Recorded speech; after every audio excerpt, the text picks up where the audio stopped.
লঞ্চের পাশা ধরে ঢাকা চলে যাইতেছি, মনটা বেশি একটা ভালো না। ঢাকা গেলে বাড়ির কথা মনে পড়ে, বাড়ি গেলে আবার ঢাকার কথা মনে পড়ে। আসি একটা যন্ত্রণা, 2 দিন পর পর খালি এরে হেরে দেখতে মন চায়। তবে এতদিন যে বাড়িতে ছিলাম, এখন বাড়ির সবাই কান্দা ঢাকা যাইতেছি। আমি একলা মানুষ, আর কত জায়গায় বেড়ামু কন্ত দেখি। বাপের বাড়ি এক জায়গায়, দাদা বাড়ি আরেক জায়গায়, শ্বশুর বাড়ি আরেক জায়গায়, আবার জামাইও থাকে আরেক জায়গায়।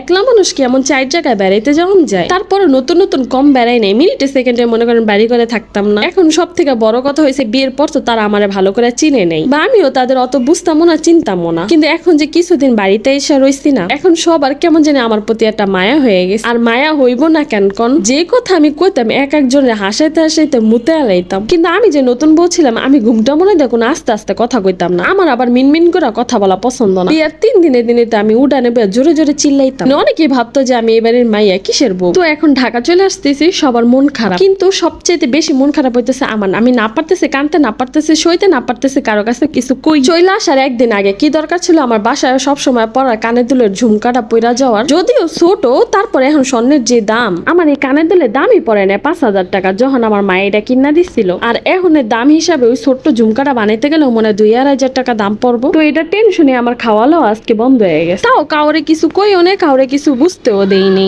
হাওড়ি আবার আহার সময় ব্যাগের মধ্যে অনেক দামি একটা জিনিস দিয়ে দিচ্ছে। এটা মনে করেন যে ঢাকা শহরে কিনতে গেলে লাখ টাকার উপরে দাম আছে। আপনারা তো জানেনই আমি আবার ব্যাগের মধ্যে কম দামি জিনিস না ঘোরাফেরা করি না। দেখেন সব কচি কচি ডায়মন্ড এখনো বাতিও হয় নাই। হাওড়ি দিয়া দিছে, কয় বউ তুমি তো যাইবা গা, তুমি তো খাইতে চাইছিলা, তা বাতিও হয় না, তাই করাটাই তুমি লয়ে যাও, কারণ তোমার বাগেরটা তুমি থুইয়া যাবে কি লেগা, মাইনসি খাবে হেয়ার লেগা। দেখছেন এটার নাম কিন্তু মায়া। জিনিসটার দাম কিন্তু 2 টাকাও না, কিন্তু আমার কাছে তার কথাটার দামটা অনেক। আর এখন তো বর্ষাকালে বুঝেনি তেমন একটা ফল টল হয় না গাছে। আর যদিও তাদের বাড়িতে কোনো ফল গাছই নেই, একটা লেবু গাছ পর্যন্ত তারা লাগায় না, উঠান নষ্ট হইবে এই ভয়ে। আর আমাদের বাড়ি তো মোটামুটি আলহামদুলিল্লাহ ভালোই ওই ফল গাছ আছে। আর আমার বাপে তো অনেকগুলা ফল গাছ লাগাইছে।